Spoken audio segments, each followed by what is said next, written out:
What is going on, everyone? Welcome back to the channel. Nothing crazy going on today. We're just sitting down in my kitchen having a chat, talking all things training, nutrition and life. Okay, so to make the video a little bit more engaging, I'm going to overlay some footage that I got. Hopefully that makes the video a little bit more engaging, and yeah, let's get into it. Right, so first question is a big one. Okay, motivation comes and goes, but what are your keys to building discipline that carries you through the lows? Right, so there's a few things here, such as knowing your weaknesses, remove temptations, have a clear vision of what you want, set yourself goals and a plan on how you're gonna get there. Build your self-discipline up over time, okay? You're not gonna wake up in the morning and just be super disciplined and just be on point with everything, okay? It's gonna be a gradual process. Reward yourself, okay? When you hit a milestone or you do something that you're proud of, acknowledge it, give yourself a pat on your back and reward yourself in some way, shape or form, okay? This is gonna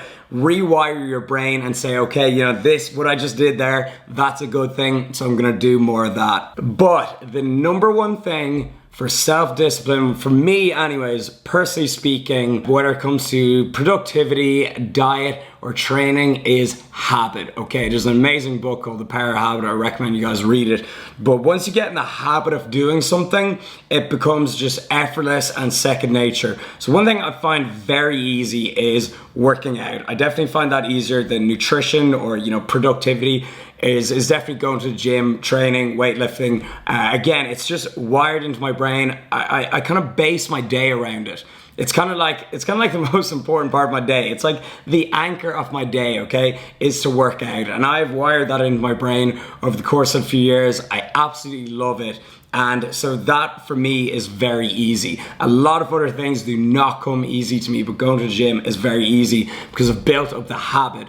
And so my best piece of advice, personally speaking, if you want to build up your self-discipline, is get into good habits. And I think it's safe to say that it is across the board. That applies for training, nutrition, your whole life. So yeah, build up good habits. That's my advice for good self-discipline. Do you ever feel inferior against other fitness influencer bodybuilders? No, just do your own thing. If you're always comparing yourself to the next person, you're gonna be pretty disappointed, okay? Because in my case anyways, there's gonna be someone bigger and stronger than you. So just do your own thing and yeah, make good content and enjoy doing it. What's the biggest mistakes you made when you first started out, and would you agree that the younger you start, the better? I'm not sure if this is about YouTube or training. With training, it was definitely following a bro split and program hopping, which is just like kind of going into the gym and doing things randomly. So once I got on a proper program, a proper plan, progress just took off. In terms of nutrition, my biggest mistake was not tracking it. And again, kind of like training, if you're not tracking your training, you're just eating randomly without no goal. You're kind of just,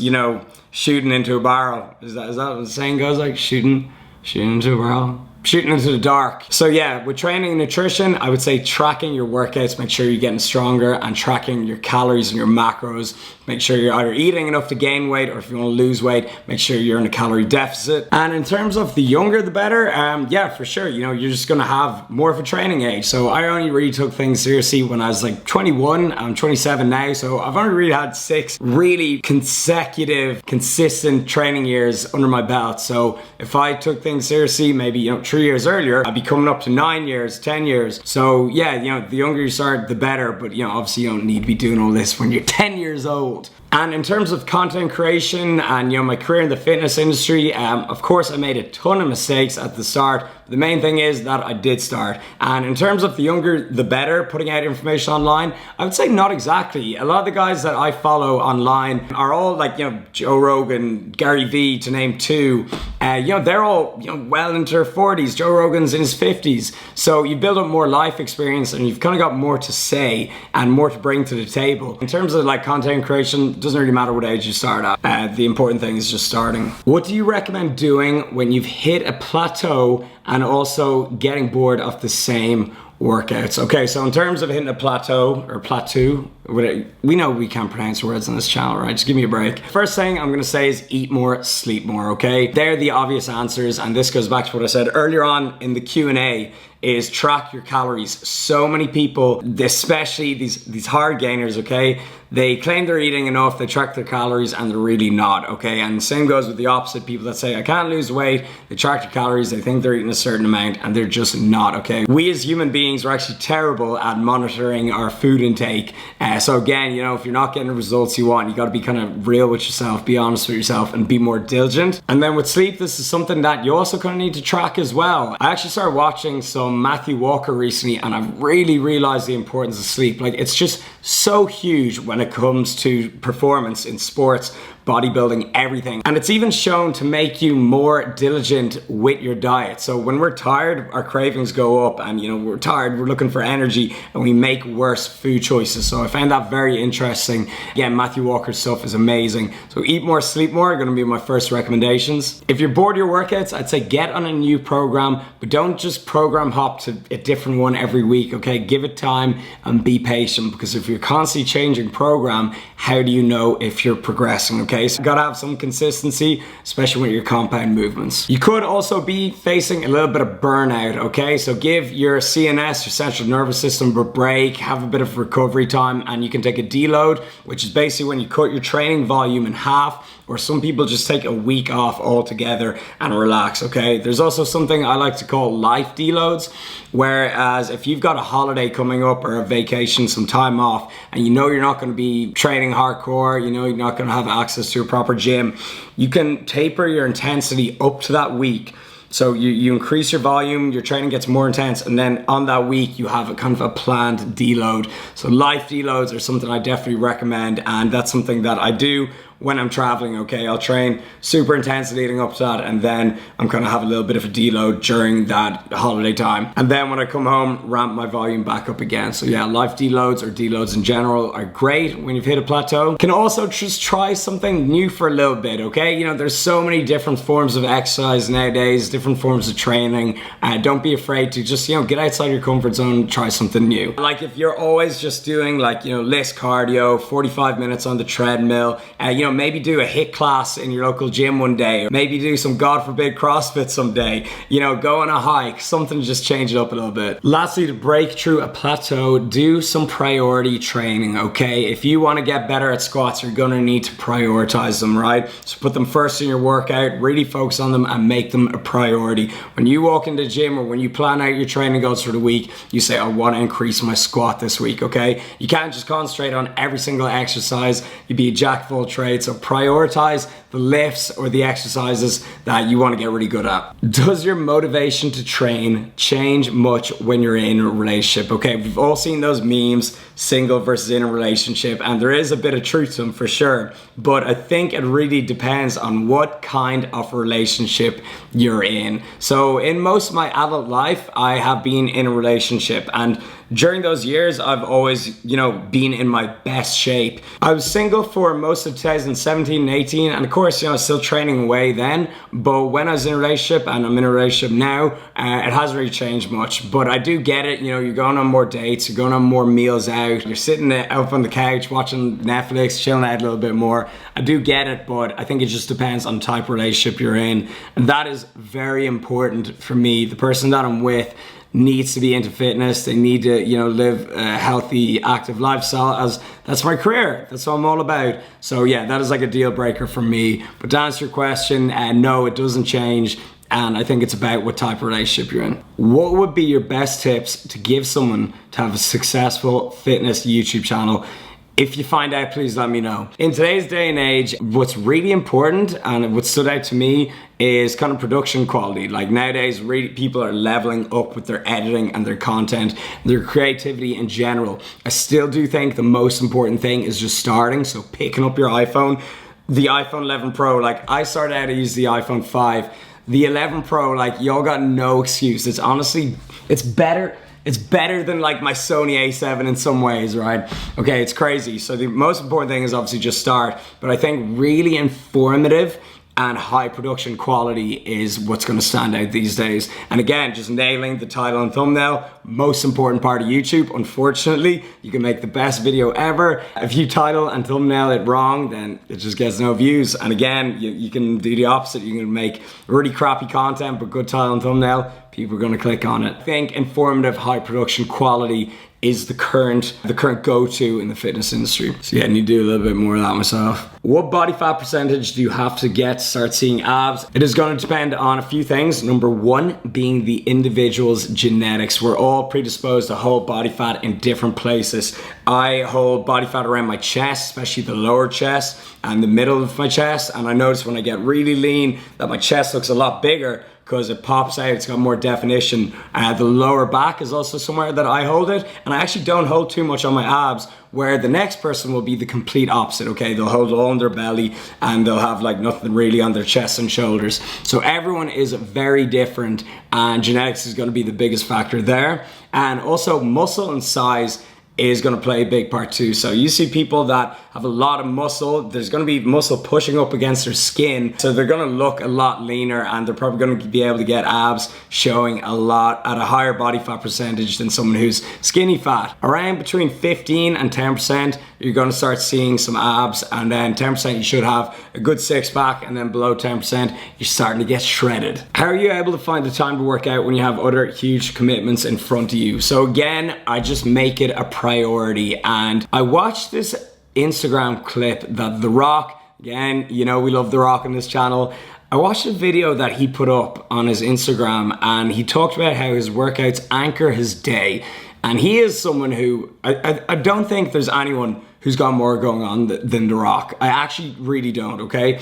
And so if he's making that a priority, I just really think that shows how important working out is. And again, it's just hugely important to me. Like, it goes so far beyond just building muscle or looking good. It really just improves your mindset. It improves your whole day, your mood. I really think working out and exercising is just one of the most important things you can do. So I just say make it a priority, and I don't think anyone that makes working out a priority regrets it, even The Rock. So yeah, just I make it a priority. It's kind of like getting a workout in. If it's not a rest day, like that's kind of like the most important thing in my day, which I know sounds ridiculous, but it kind of is, you know, because again, it just has a huge knock-on effect on my day. How to calculate your maintenance calories. So there is a lot of kind of calculations, and you know, you multiply your body weight by this amount, you know, you take away your body fat percentage. You know, I remember back when I first started out, I would like look all this up, and I do it with a pen and a paper, and like it was so old school. I loved it, and I loved it in a way.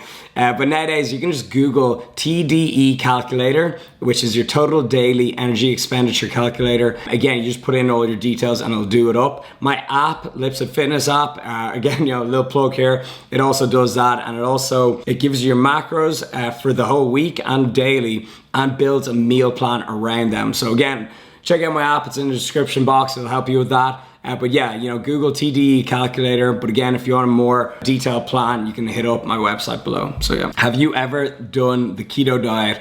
When I first started dieting, like when I was kind of young, I was like 20 or so, I wanted to like get lean. I was like, okay, I'm just gonna cut out carbs, see what happens. I didn't really know much about like calories and macros and being in a deficit. I just thought, carbs, right, I'll cut them out of my diet and see what happens. What happened was I got really lean, okay? Why? Because I removed an entire food group from my diet, okay? By default, your calories are gonna drop massively. So it wasn't the fact that I removed carbs make me lean, it was the fact that I dropped a ton of calories, okay? So with that, I felt really weak, and I did lose a load of fat, but I also felt kind of weak and kind of stringy. Then when I learned about including carbs in your diet, you know, I felt a lot more full on my cuts, and I retained a lot more strength. Now with a keto diet, that is a very high fat diet, and I've yet to give that a proper good go, where I don't just drop carbs and keep fat, you know, normal, and protein where it's at, but actually consciously increase my fat.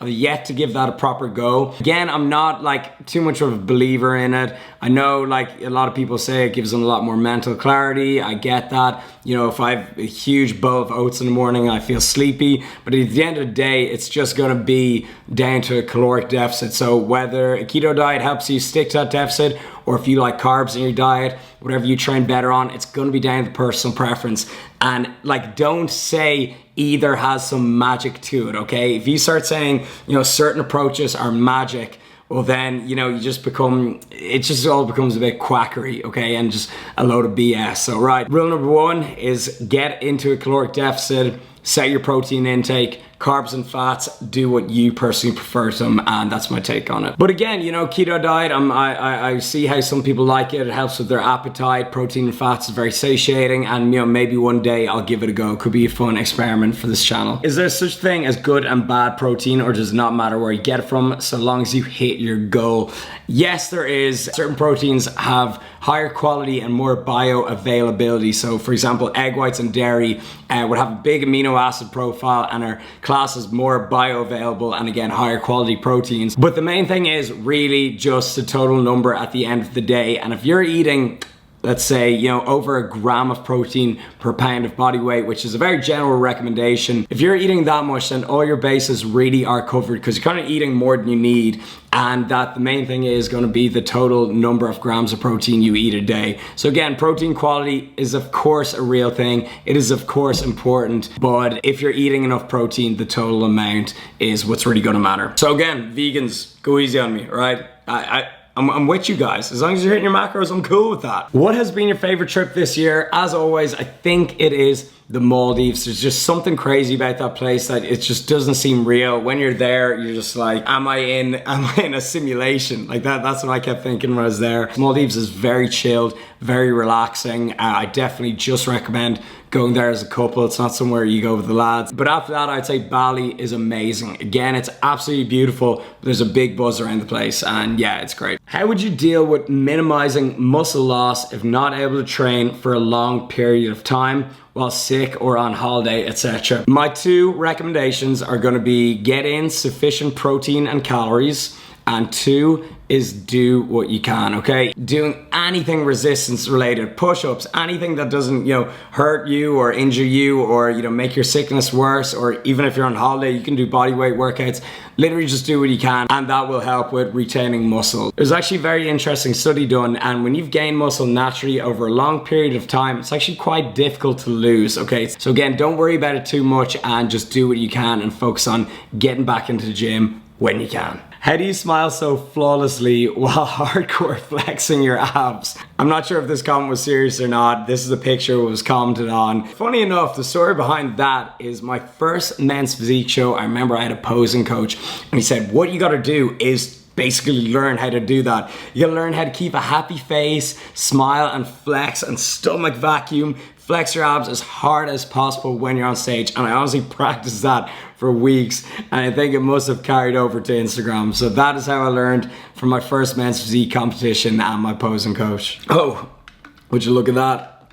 Having a nice little sip of Ghost. Discount code Lipsett, link in the description box. Also, in regards to competing, that got asked a lot. I'm 100% doing it next year, preferably around May or June. You know, win or lose, I don't care. I'm just gonna do it, right? I know the standard is so high in physique nowadays that it's pretty much like bodybuilding. I probably get smoked, but again, I don't care. It's about the content, it's about the videos. And I'm gonna hire in a Nabil, basically, because that's how I work best, I think. You know, sometimes I do get a creative block where, you know, I find it difficult to whip out the camera and vlog, but I think I work really well with a videographer. So someone to show up at my house every day and say, hey, you know, it's time to go, it's time to vlog, and something that I can have a bit of banter with, I think we can make some amazing videos. So yeah, get ready for that. Best advice on how to stick to a healthy diet. As I mentioned earlier about self-discipline, all those things, you know your weaknesses, remove temptations, get into good habits, all those really apply for diet.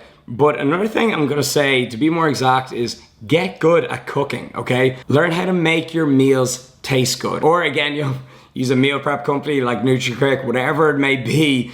That was such a plug. Whatever it may be, you can't just have a bland diet as you're not gonna stick to it. So learn to cook with, you know, vegetables, spices, make your meals come alive, make them a lot more tastier. And again, learning to cook was something that has just helped me massively, and it's such a healthy habit to adopt. So along with the self-discipline things that I said earlier on in the video, I think learning how to cook is something that every adult should do, and it's gonna help you a lot with sticking to a healthy diet. Tips on first bodybuilding competition. So I've competed twice, okay? Second time went a lot better than the first time. Second time we took home trophy. First time we didn't even place. So what changed, right? First time I freaked out, I was so nervous, made so much changes, I took so much different people's advice, and I was just a big mess come peak week. Second time I competed, made a plan, stuck to it, and really didn't change much things at all. If you're ready, you're ready, okay? So many people think that, if this goes for any diet really, not just bodybuilding, so many people think that, all right, 1 week before Ibiza, I'm gonna completely transform. No, okay? Especially if you're stepping on stage, you ideally wanna be ready kind of 3 weeks out. I'm actually saying you want to be ready that far in advance, right? So 3 weeks out, you want to be looking really good and just chilling. Literally the next 2 weeks, getting a little bit leaner, and then peak week, you're relaxed, you're not rushing things, and you're ready to go. So I would say give yourself plenty of time and be ready pretty much 3 weeks out. That applies for Ibiza as well. I'm currently trying to bulk, but I often struggle to get in enough calories. Do you have any advice on how to overcome this? I die a little bit when people say this, because this is the opposite problem I have. Y'all have seen the food challenges. The best advice I can give you is eat your favorite foods. Why? Because you're gonna be able to eat more of them and eat calorically dense meals. Like, you can make shakes, oat bowls, big pasta dishes, whatever your favorite food is, just customize it to have more calories in it. Like if you're making a rice dish, add some oil to it. If you're having oats, put some honey, peanut butter on it. If you're making a shake, honey and peanut butter, whole milk, also great. You can get your favorite meals and just customize them to have more calories into it. But rule number one is just eat your favorite foods, because you're gonna eat more of them. Funny enough, a lot of people actually do have this problem that they can't eat enough, especially when they've got a physically demanding job like yourself. But yeah, eat your favorite foods, enjoy. I'm jealous. Do you count your calories every day? No, I do not. I remember when I first got into MyFitnessPal, which is the app that I use to track my calories and macros, I actually got addicted to it. And I'd say I tracked my calories and macros pretty much every day for maybe just under 2 years, It'd be the odd week here or there, but I was so consistent with it, it was crazy. And that built such good habits with me, believe it or not, that I could look at a bowl of oats and be 40 grams of carbs, 2 grams of protein, 3 fat. I was like a robot. Seriously, I'd look at food and I'd see a nutrition label and numbers instead of the food. So I got really good at kind of estimating just by looking at things. And that's something that still stands me to this day. And so if you've never tracked your calories or macros, don't get obsessed with it, but it's definitely a really good thing to do. And it's a big eye opener for a lot of people. So nowadays, again, I'm a lot more relaxed. I eyeball things. I'm a lot better with knowing what I'm putting into my body. But again, when I really want fast results, I do get more rigid with my tracking. So I don't do it every day now, but I still do it a lot. And I enjoy it. It's like a little game on your app, on your phone, It's like a calorie game. It's like, oh, you ate too fucking much today.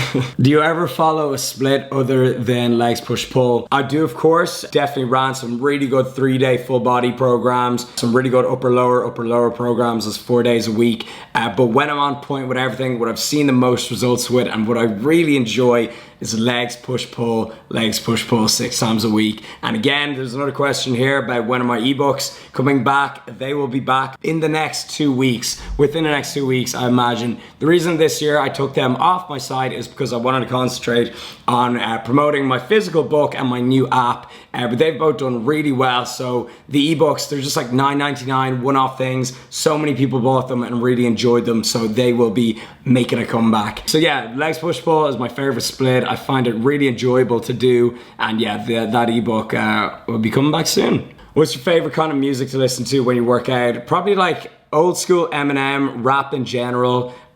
Even just if I'm having a bad day, I'm feeling a bit demotivated, I'll put on some Eminem or something with lyrics that kind of gets me going, gets me aggressive, gets me just ready to take on whatever goal I'm working on. So yeah, that's the type of music. And you can also follow me on Spotify. I'll link that in the description box. I've got 13 or 14,000 followers on that thing. Again, it's I'm not promoting anything on it. It's got no benefit to me, but if you want to listen to music, I listen to my Spotify is in the description box.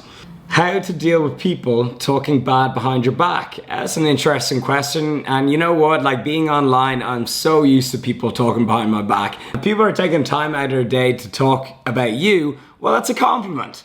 Okay, that's how I look at it. It is a compliment. They're giving their focus and their energy, and people are always oh, I've no time to do this, I have such a busy life, but yet they find it to talk shit. It reflects on them, not you. So yeah, don't worry about it. Stay positive and stay in your own lane. Alright people, so I'm gonna finish things up here. I hope you enjoyed this little kitchen talk. My camera is telling me we went over 40 minutes, so I'm gonna have to edit this all down now. But yeah, leave it a thumbs up if you liked it, if you found it beneficial, and a few cool projects are coming your way. So stay tuned for them, and thank you for the support. I'll see you in the next one. Keep it real. I love you guys.